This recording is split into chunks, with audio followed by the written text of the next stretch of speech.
C'est l'histoire d'une énigme que l'on croyait impossible à résoudre. En 1994, Stéphane Dieterich, un jeune étudiant de Belfort, est tué de 11 coups de couteau en pleine forêt, sans aucun témoin.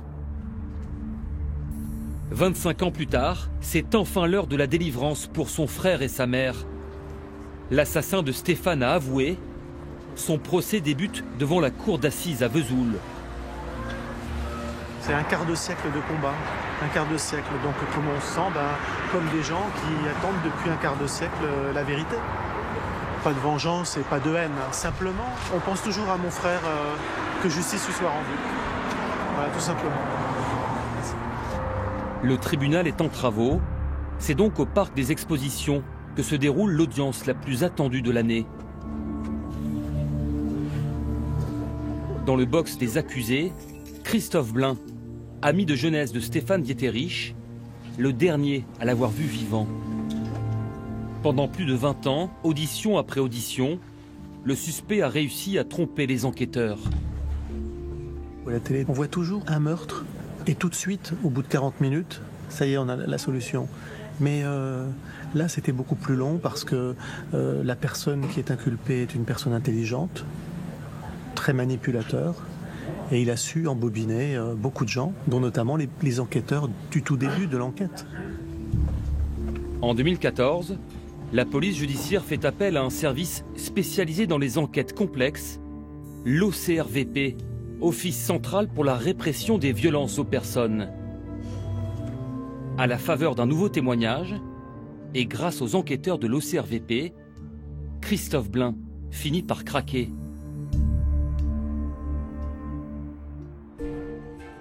L'OCRVP, c'est 77 agents d'élite, policiers et gendarmes pour la plupart. Quand les affaires sont particulièrement complexes ou que les enquêtes piétinent, ce sont eux qu'on appelle à l'aide. Ils sont sur la trace de Xavier Dupont de Ligonnès, soupçonné d'avoir tué toute sa famille il y a 8 ans.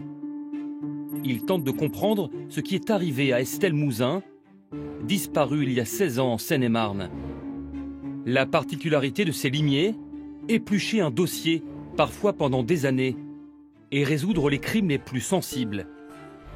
Ce sont eux qui ont fait avouer la mère de la petite Fiona, battue à mort et enterrée. Eux aussi qui ont retrouvé la maman du bébé abandonné sur une plage de Berck, ou permis l'arrestation du violeur de la Sambre, soupçonné d'une quarantaine de viols et d'agressions sexuelles. À leur service, des technologies dernier cri et une cellule de profiler unique en France. Reportage auprès de ces hommes et femmes de l'ombre, capables d'entrer dans la tête d'un tueur en série ou de réveiller des souvenirs enfouis chez une victime de viol.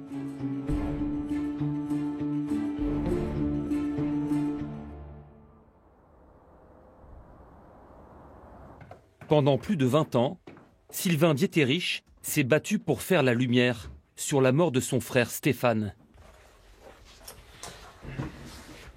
C'est une infime partie d'articles de presse, de démarches qui ont été faites au niveau de l'association pour justement ne pas oublier Stéphane, puisque le but de l'association, c'est honorer sa mémoire. C'est un combat qui est mené, qui ne demande pas de moment de pause. Vous avez une activité professionnelle, vous rentrez le soir et vous passez une grande partie de la nuit à travailler là-dessus. Et ça, c'était mon quotidien pendant une vingtaine d'années. Le 5 juillet 1994, au petit matin, le corps de Stéphane Dieterich est découvert dans une forêt près de Belfort. Le jeune homme, alors âgé de 24 ans, a été poignardé de 11 coups de couteau. La veille, Christophe Blain, l'un de ses plus proches amis, a passé une partie de la soirée avec lui. Interrogé par la police, il déclare avoir déposé la victime près d'une fête foraine. Cette version, il la maintiendra à chaque fois qu'il sera entendu par la police. L'enquête s'enlise. Elle est alors confiée à l'OCRVP, qui réexamine chaque centimètre de la scène de crime, lance de nouvelles recherches ADN et réentend chaque témoin. Le travail de l'OCRVP a été différent dans le côté rythmé. Là où on avait perdu peut-être 10 ans d'enquête, en un an, il y avait énormément de choses qui avaient été faites. En 2014, un événement inattendu fait rebondir l'enquête. C'est ce petit papier qui a tout changé. Ce flyer était fait pour communiquer sur un spectacle qu'on offrait en mémoire de Stéphane. Et au verso, il y a un historique du pourquoi on fait ce concert. Il y a 2 jeunes qui consultent le document et ils se rappellent qu'ils avaient 20 ans auparavant été démarchés par Christophe Blain pour éliminer mon frère. C'est un coup de théâtre. Mais faute de preuves scientifiques, ces nouveaux témoignages suffiront-ils à inculper Christophe Blain? Les enquêteurs doivent à tout prix obtenir ses aveux.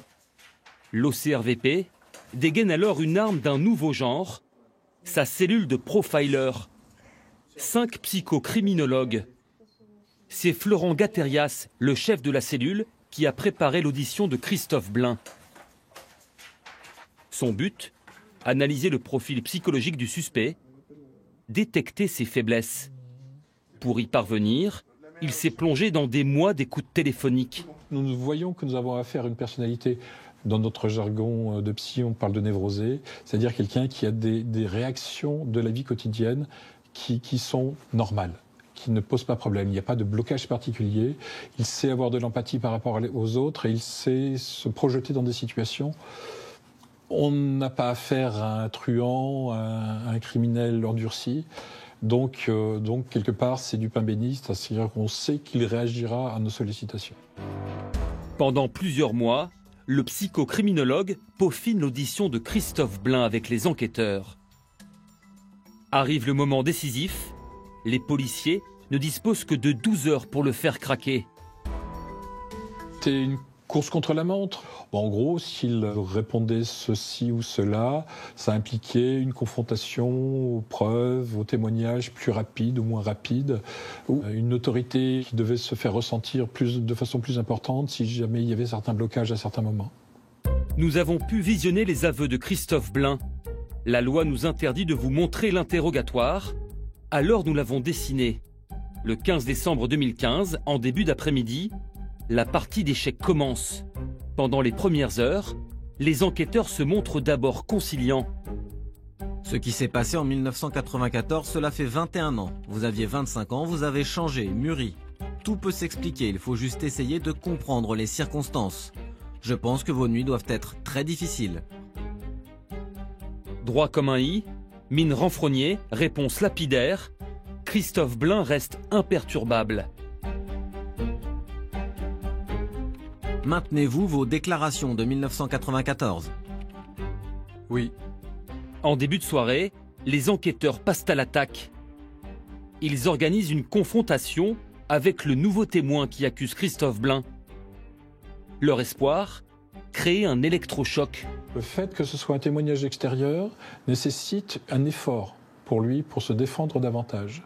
Et il est tellement tendu qu'il ne peut plus rien faire d'autre que de se concentrer sur cet effort. Et finalement, grâce à cet effort-là, il décide, parce qu'on lui tend la main, il décide de tout lâcher. La stratégie est payante. Le lendemain matin, Christophe Blain, très ému, visiblement soulagé, brise plus de 20 ans de silence. Il raconte comment la relation homosexuelle cachée qu'il entretenait avec Stéphane Dieterich l'a poussé au crime. Il y avait une soif de moi ou du sexe. Il me mettait une pression énorme. Il pouvait être gentil, mais je ne sais pas, démoniaque. Comment vous êtes-vous organisé? Je suis allé acheter un couteau dans un magasin à Mulhouse. L'après-midi même, je crois. J'ai vu Stéphane le soir, c'est là qu'on est parti dans le bois. J'ai commencé à le caresser et j'avais pris le couteau avec moi. Et je lui ai mis des coups de couteau. L'enquête est conclue grâce à ses aveux et sans preuves scientifiques. C'est extrêmement rare. À l'OCRVP, les psychocriminologues traquent les failles des criminels lors des auditions. Ils peuvent aussi faire parler une scène de crime à travers une simple photo. On a l'arme du crime, on a le corps, mais l'analyse est très complexe.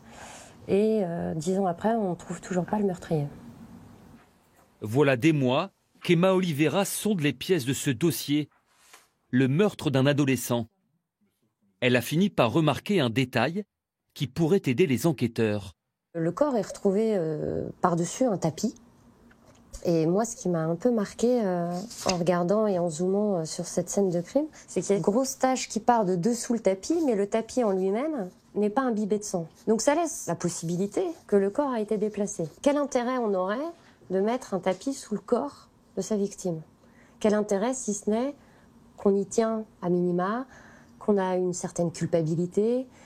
On a vu dans des scènes de crime des gens, quand ils avaient tué leur mari, leurs enfants, il y a des mouvements comme ça affectifs qui peuvent se faire, les premiers étant de recouvrir le visage, parce qu'il y a aussi la honte du passage à l'acte. Si vous venez juste pour tuer quelqu'un et l'éliminer comme un tueur à gages, vous n'avez pas besoin de le mettre sur un tapis. Vous le tuez, vous partez. Là, il s'est passé quelque chose, il y a eu une manipulation à minima. La question est de savoir pourquoi. Selon la psychocriminologue, la victime devait connaître son agresseur. Une analyse qu'elle a transmise 2 étages plus bas, là où travaillent les limiers de l'OCRVP. Ils sont répartis en 6 groupes d'enquête. Victimes mineures, crimes en série, homicides complexes, disparitions inquiétantes, crimes contre les expatriés et dérives sectaires. À leur tête, un flic qui a l'investigation dans le sang. Philippe Guichard, 57 ans. Bonjour. Bonjour patron. Ça va? Oui. Dont 35 à résoudre des crimes. Tout va bien? Comme chaque matin, revue des troupes. Vous ne verrez pas les fameux enquêteurs. Ils travaillent sur des dossiers très sensibles et tiennent à leur discrétion. On a des auditions aujourd'hui de prévues? Oui, plusieurs auditions prévues jusqu'à la fin de la semaine. Très bien. Parfait. La veille, le groupe en charge des atteintes aux mineurs a arrêté un pédophile présumé. Ça va? Oui, ça va. Votre individu il est toujours déféré demain matin? Toujours. Parfait. Et toujours... dans Le de suspect est dispositions? en garde à vue. Ils ont 48 heures pour dénicher des preuves et le faire passer à table. Il y a corruption de mineurs, c'est sûr. Ouais. Mais peut-être viol aussi? À voir. On attend le résultat des examens médicaux. Ok. On en est où des exploitations là? Du coup, on en a encore beaucoup à faire ou pas? On a 2 disques durs. On travaille sur les supports numériques de l'individu. Ouais. Les téléphones, les disques durs, des choses comme ça pour voir ce qu'il y a dedans. Qu'est-ce que vous cherchez à l'intérieur? Des photos, des films à caractère pédo. Et on en a trouvé.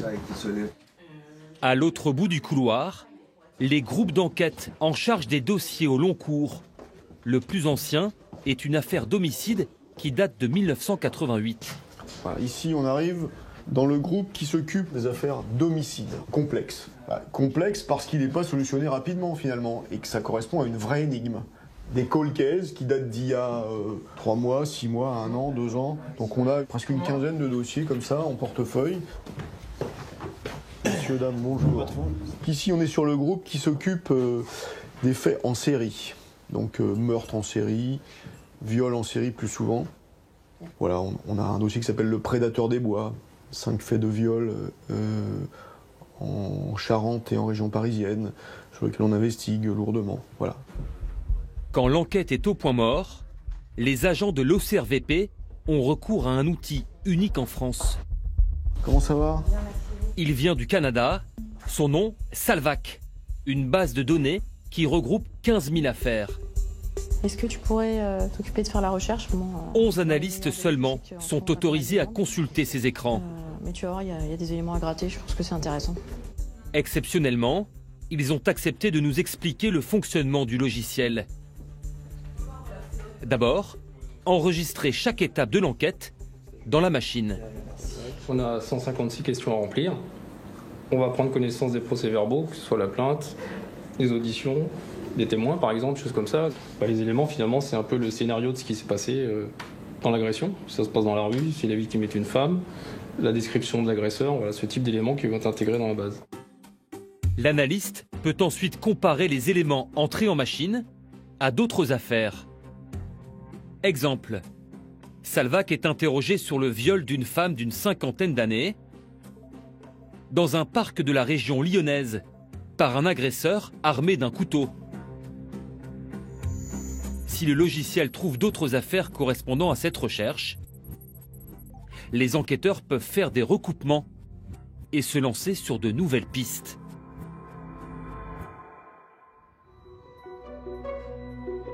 Grâce à leur technique de pointe et leur savoir-faire, les limiers de l'OCRVP viennent en aide à la police judiciaire partout en France pour résoudre les enquêtes les plus complexes, comme l'affaire du violeur des balcons à Avignon.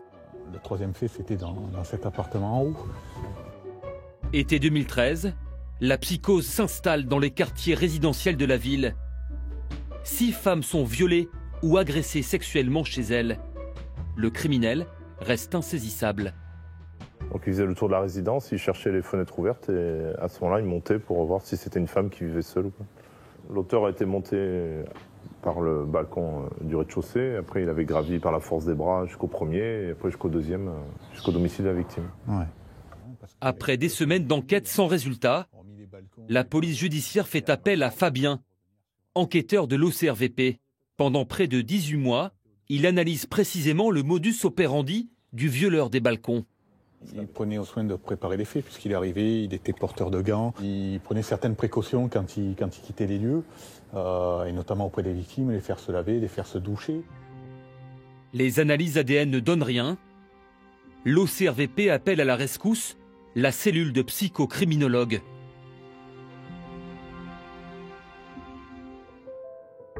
Leur technique cette fois-ci, l'entretien cognitif. Une audition bien différente de l'interrogatoire policier. L'une des victimes du violeur nous a raconté son expérience. C'était plus un échange qu'un déroulé des faits. Moins impressionnant aussi parce qu'on est en discussion et puis le fait que tout ne soit pas rapporté sur un ordinateur, ça fait un effet différent. Je vais demander ce que je pensais de la personne que j'avais vue, au niveau de son comportement, quel âge je pensais qu'il pouvait avoir, à quelle classe sociale il pouvait appartenir, est-ce qu'il a été éduqué, pas éduqué, vous voyez ce genre de choses quoi. Je me souviens que quand les policiers m'ont interrogé, il y a plein de détails que je leur ai dit qu'ils n'ont pas reporté parce que ça ne les intéressait pas, si vous voulez, dans une enquête classique, des ressentis et machin, ça ne les intéresse pas. L'entretien cognitif doit servir à aider la victime à se souvenir le mieux possible de son agression. Qui dit le mieux possible, ça veut dire avec le moins d'erreurs possible et avec un souvenir qui peut être plus réduit mais qui a plus de chances d'être au plus près du réel, de ce qu'elle a vécu. C'est lors d'un de ces entretiens cognitifs que surgit le premier indice de taille.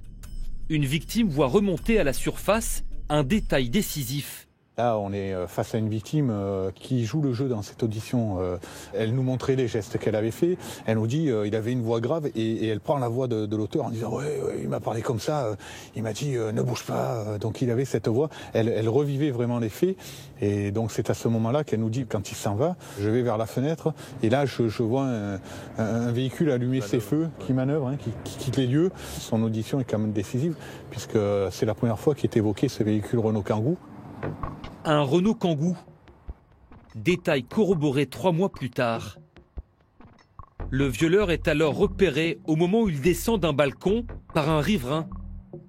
Ce dernier le voit s'engouffrer dans un Kangoo gris. Il relève une partie de la plaque d'immatriculation. Au siège de l'OCRVP, les ordinateurs chauffent. On prend tous les véhicules Kangoo du département du Vaucluse. On réduit un peu la recherche sur Avignon. Là, on est sur 60-70 véhicules. À ce moment-là, il y en a un qui attire vraiment notre attention parce que malgré tout, il présente des similitudes de chiffres et de lettres avec celui qui est signalé. Le propriétaire du Kangoo, un certain Abdelhamid Zouari. Travail, emploi du temps, loisirs. L'OCRVP décortique son profil dans les moindres détails. Et bientôt, les soupçons se confirment. Zouari travaille à Montfavet, un quartier d'Avignon dans lequel vivaient 4 victimes. Il fréquente le casino d'Aix-en-Provence, une ville où le violeur des balcons a également sévi.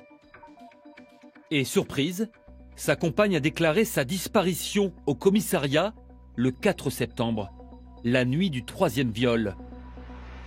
En à peine 15 jours, la piste Zouari est validée.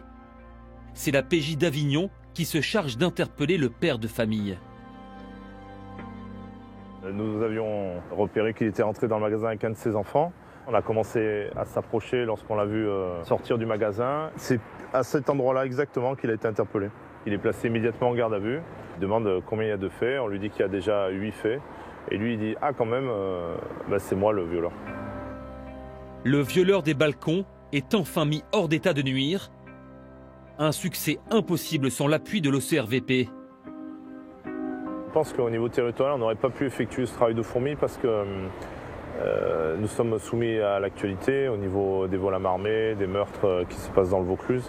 Et on ne peut pas avoir une continuité de l'enquête comme a pu faire l'Office. Parce que l'Office, il y a beaucoup plus de moyens, ils ont beaucoup moins d'affaires et ils peuvent aller beaucoup plus au bout des choses. En juin 2018, Abdelhamid Zouari a été condamné à 18 années de prison. À Vesoul, le procès de l'assassin de Stéphane Dieterich touche à sa fin. Christophe Blain vient d'être reconnu coupable. Il est condamné à 20 ans de réclusion criminelle.